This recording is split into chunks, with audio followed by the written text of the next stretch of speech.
Muy buenas noches, estimados hermanos maestrantes de la Universidad Shalom, quien venimos juntos desarrollando algunos temas que tienen que ver con la escatología y también, ¿por qué no?, el origen de la escatología. Ya hemos definido el concepto en sesiones pasadas y ahora específicamente queremos conversar sobre en qué se fundamentan algunos credos de la religión con relación a la escatología.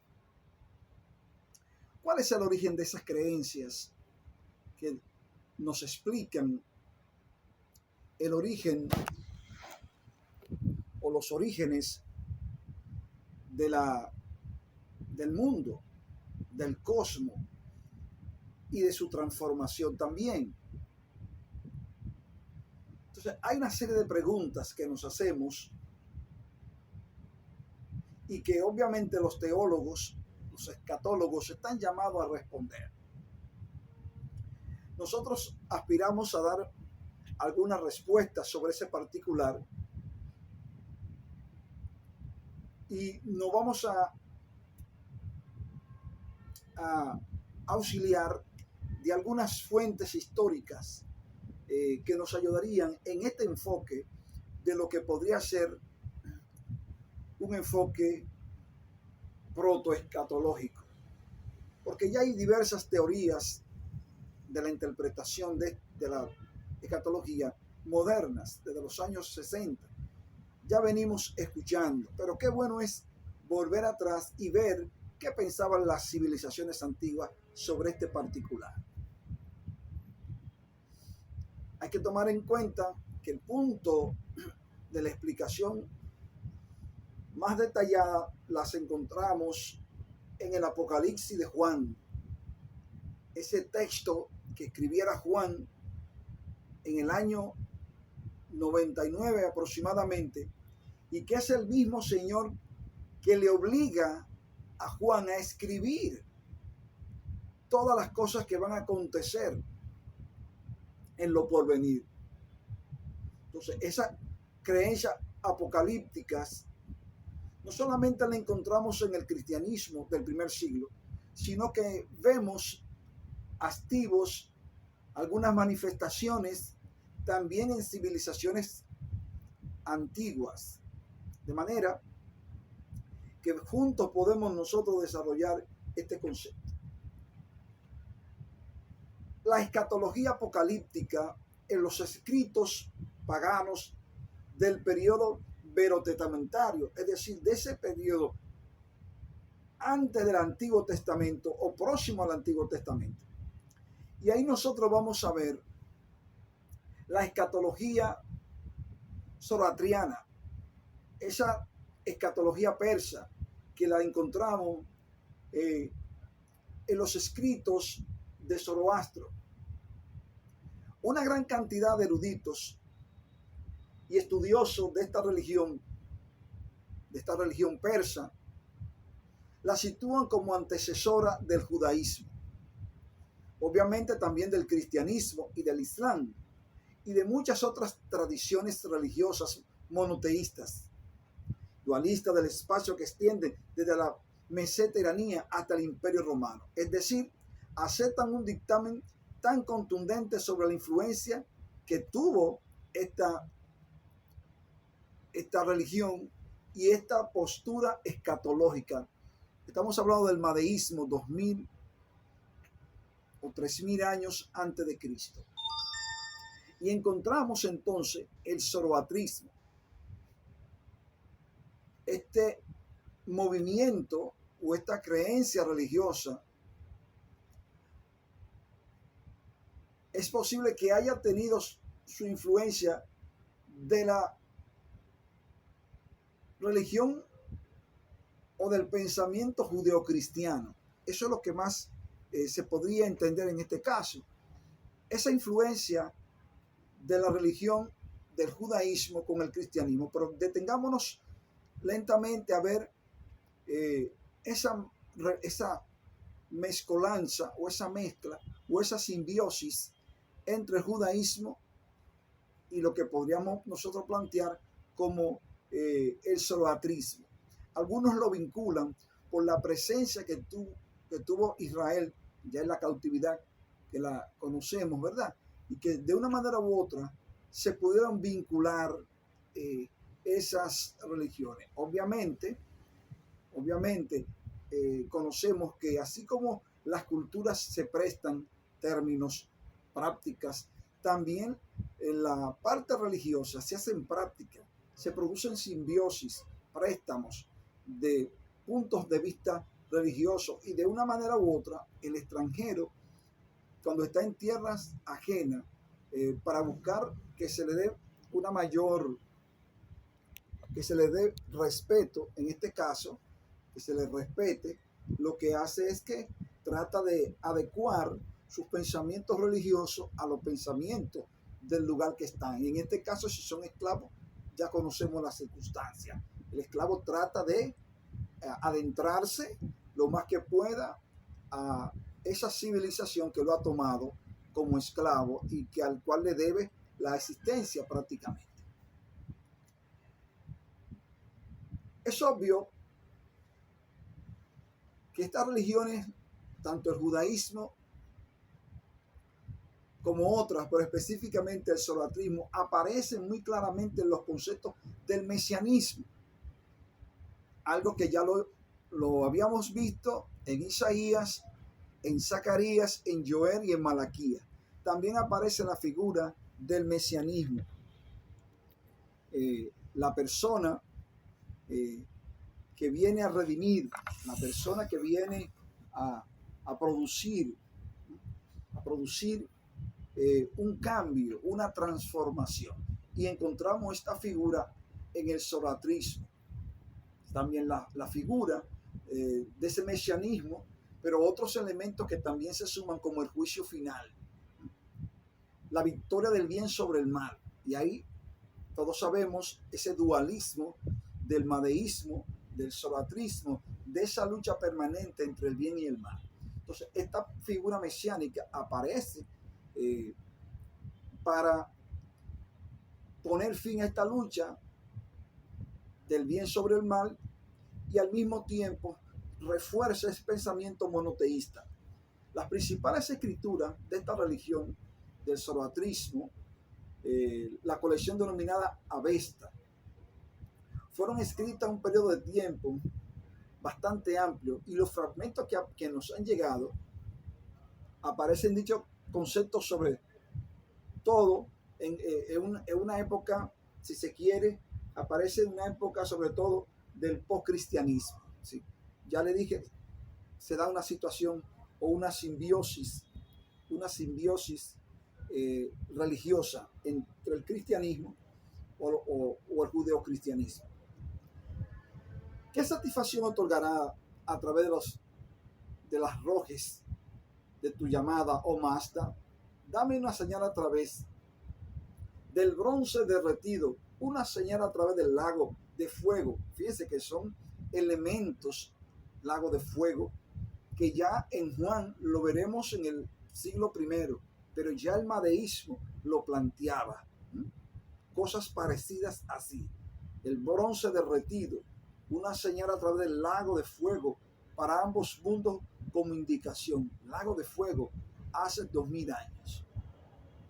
Del daño proporcionado a lo que han sido falto de fe, como indignación de la prosperidad, lo que han sido santos. Fíjense, ahí está el asunto de premiar a lo que han sido buenos, y también pues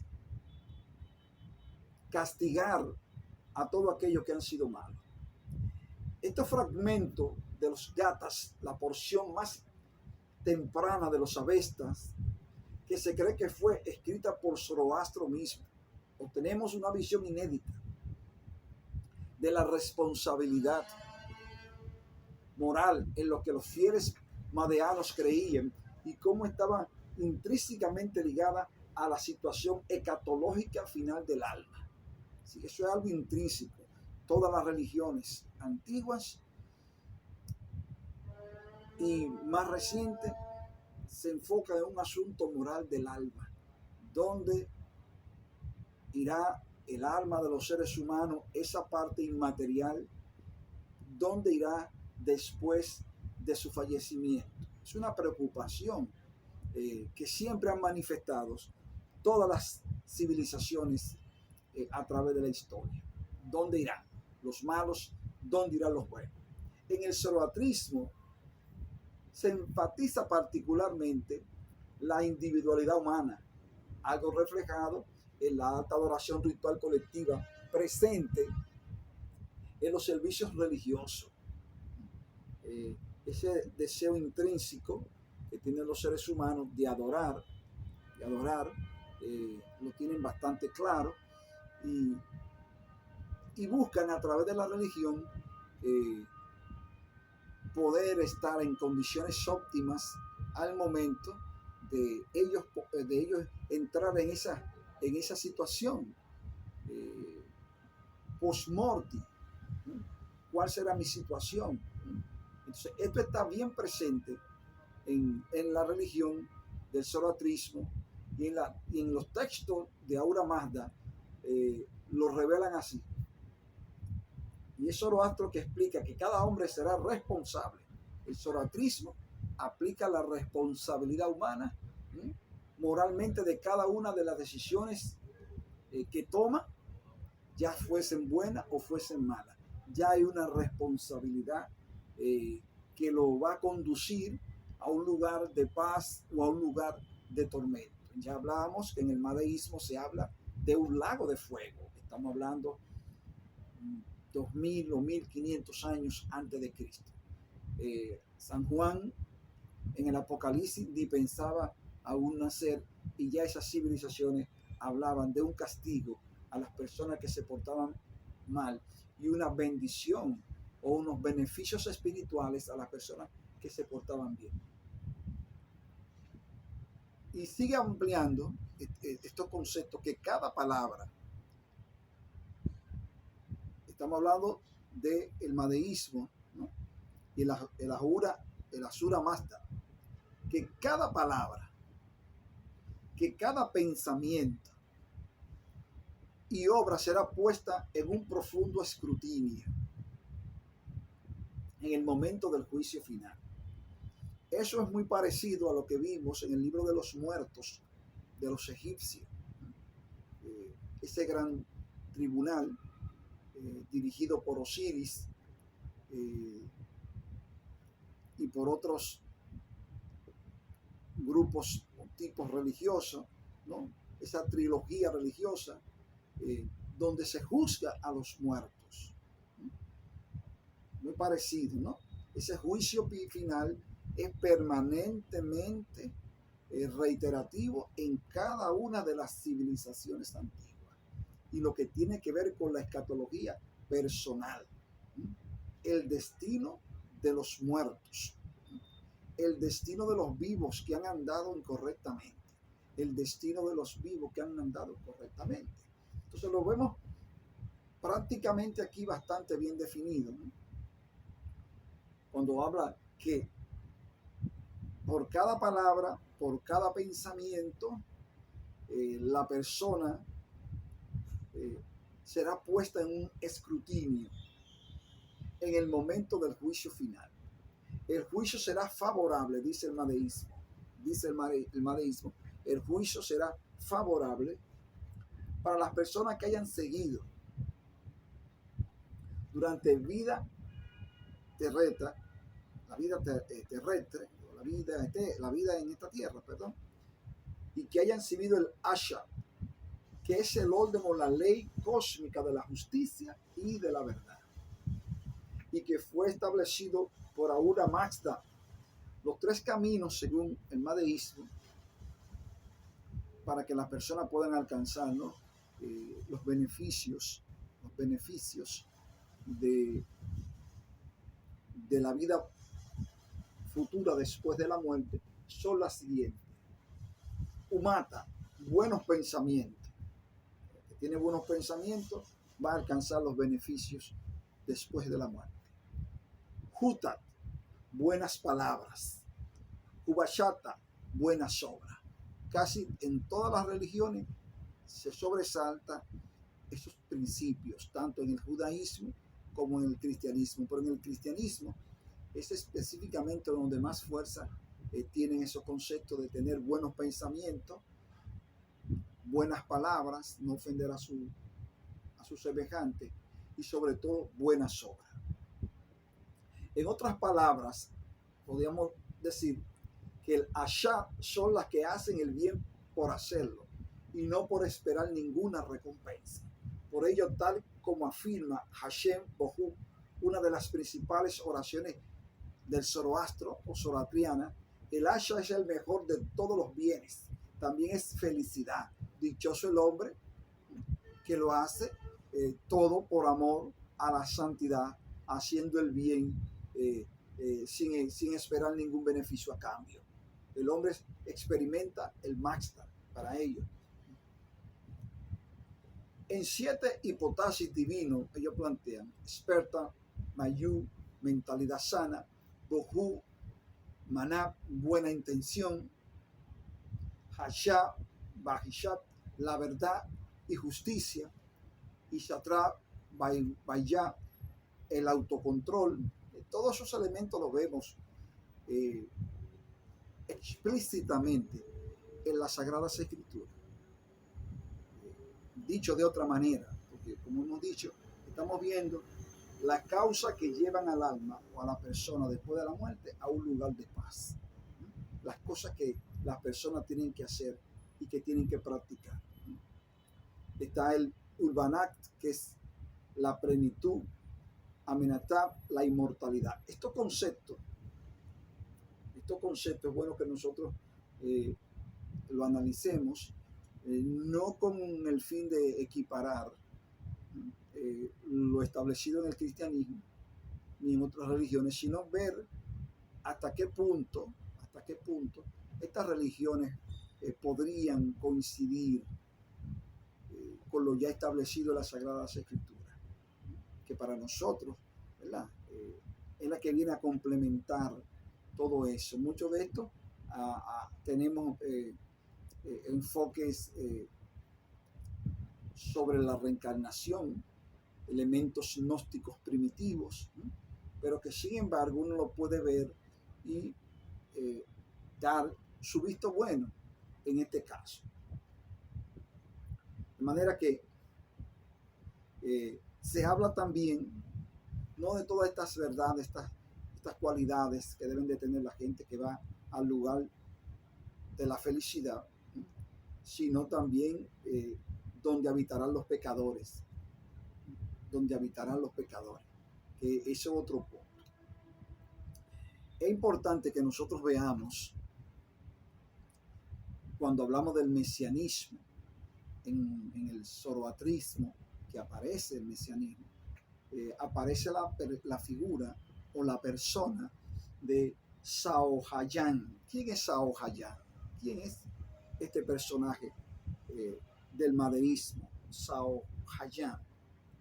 Para ello, este personaje de carácter mesiánico se espera que venga y restaure el mundo, que de ahora en adelante nunca envejecerá y nunca morirá. Así lo declara el zoroastrismo, ¿no?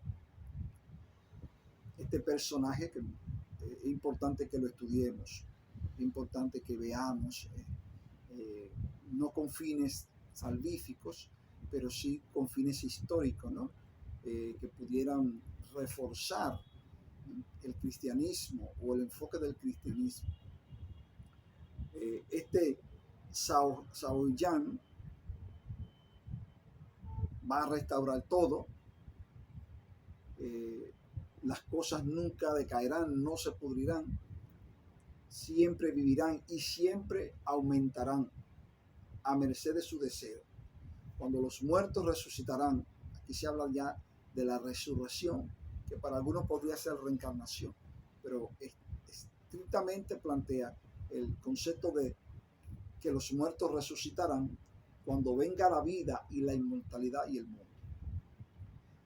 Se ha restaurado su voluntad cuando la creación se vuelva inmortal. la prosperada creación del buen espíritu y la drujá perezca o el mal perezca. Aquí se habla también de que el mal va a perecer, la maldad. Ellos lo definen como druj, aunque se repiten por todos lados para matar a los seres santos. Ella y sus proles 100 veces perecerán por la voluntad del Señor.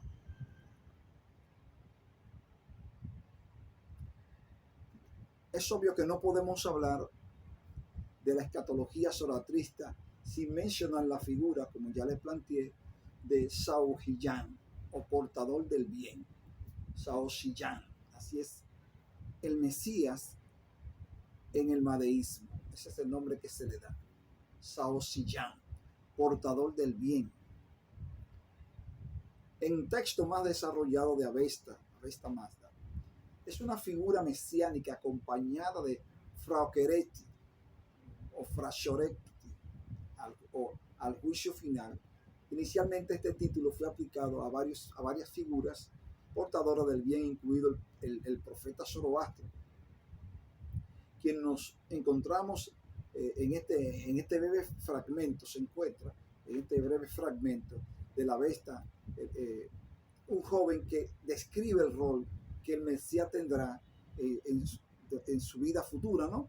Este joven tendrá en su vida futura uno de los textos más descriptivos respecto a la figura del Mesías.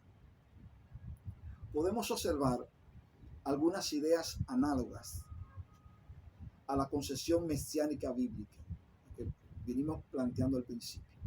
En primer lugar, se ha hablado del Saohiyán, que traerá restauración a la creación de Ahura Mazda. Algo también se le atribuye a Jesucristo en el libro de Apocalipsis. Renovación expuesta explícitamente expuesta en Apocalipsis capítulo 21, que es de crucial importancia en la mención de la resurrección de los muertos, que será traída por este Mesías, que tiene extenso paralelo bíblico y que ya lo hemos visto y lo hemos comentado, y que los cristianos creemos que será la conclusión de la segunda venida de Cristo. Es decir, aparece este Mesías que restaura, este Mesías que también resucita. Al igual que Saonovayá, que lo hemos mencionado, o Saoyiná, la segunda venida de Jesucristo traerá la destrucción de los promotores del mal que el texto viene mencionando, como el Dru Usuprole, la maldad. Así lo veremos en Apocalipsis capítulo 20, verso 10. Ambas tradiciones religiosas tienen mucho en común, ¿sí?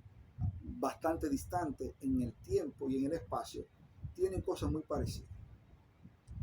Como ya hemos podido observar, es difícil determinar la influencia de esta tradición religiosa sobre la judeocristiana o intertestamentaria. En cambio, es mucho más probable pensar que ambas tradiciones religiosas parten de una herencia común que habían desarrollado en el contexto geográfico-cultural del que ambas nacen. ¿Sí? Y al mismo tiempo no solamente nacen de ese aspecto cultural en la media luna fértil, sino también cuando los persas tuvieron que ver con los exiliados judíos que fueron por 70 años a Babilonia y a Persia. De manera que ahí se pudo dar esa mezcla, ese pensamiento mesiánico, podríamos decir, esos préstamos culturales. De manera que históricamente sabemos que los persas fueron benévolos en un momento con los judíos en el exilio. Ya conocemos la historia de Darío, conocemos la historia de Ciro, en fin. De manera que de una manera u otra, esa visión mesiánica o esos principios de liberación, donde el mar era tan subyugante, tuvieron acceso directo y pudieron consolidarse ambas religiones, el madeísmo, el zoroastrismo y el judaísmo. Y eso lo explicamos del exilio babilonio, cómo se pudieron mezclar esas cosas. Se habla que magos, sacerdotes, adivinos vinieron a adorar a Jesucristo, ya como lo explica San Mateo, que cuando el niño nació vinieron. También se hace esta comparación ya en esta parte del cristianismo, que vinieron del oriente. Y aquí se habla de esos reyes o esos magos que vinieron a adorar a Cristo, tal vez impregnado de una manera u otra de ese pensamiento mesiánico.